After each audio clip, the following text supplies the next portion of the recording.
So Matthias and I, the other night we were at a restaurant and we're having dinner.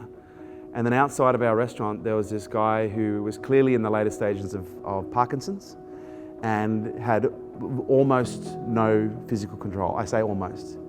Yet he sat himself down in a very public forum and he pushed himself through not only eating an entire meal whilst drooling all over himself and all over the table and all over the floor. He then went back and ate ice cream. And I looked at Matthias and we looked at him and I said, that is a man who knows how to live. Because, you know, most people in that situation, they'd be like, I'm too embarrassed, I'm too ashamed. You could tell his mental faculty was there. But you could tell physically, almost completely gone. But it didn't stop him. He wasn't gonna die while he was still alive. We can learn how to manage things in a different way. And we can learn how to think in different ways that allows us to enjoy this experience at a much higher level to get what it is that we're really here for in the first place. You know, everything that comes with it, the richness of the human experience, the happiness, the sadness, the joy, the pain, you know, the fear, the excitement.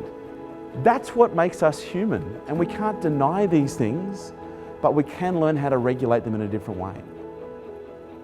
But we've got to be willing to dare. I don't know about you, but I've seen the way some people live, and I've actually seen that for some people, the way they live is actually worse than death. Because they've already died. They're walking around as zombies. I don't know about you, but I'd rather leave death for when it comes and live now. Because you don't know. You don't know what's going to happen tomorrow. I don't know what's going to happen tomorrow. Our biggest fear is what others will think.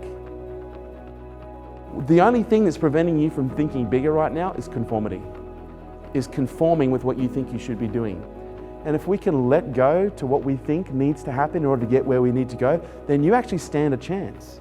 But the question is are you brave enough to let go? Because it's one thing for me to say, let go of the rope. But when you're hanging over the cliff and that's all you've got to hang on to, that's pretty difficult. But when someone turns the lights on and you realize it's actually not a cliff, it's just a hologram, and there's no cliff, you're actually standing on, you know, solid ground, then you can let go.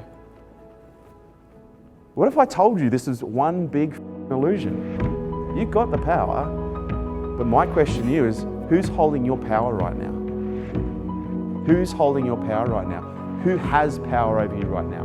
Who has the power to come into your world and just say something and set you off? They have your power.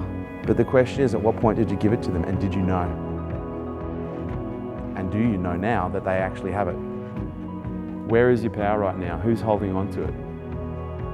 And what are you doing with it? I only hope at some level in all of our lives that we could develop that level of courage, where we can eat an ice cream in a very public forum in a restaurant, drooling all over ourselves and all over the floor, despite the odds, enjoying the ice cream.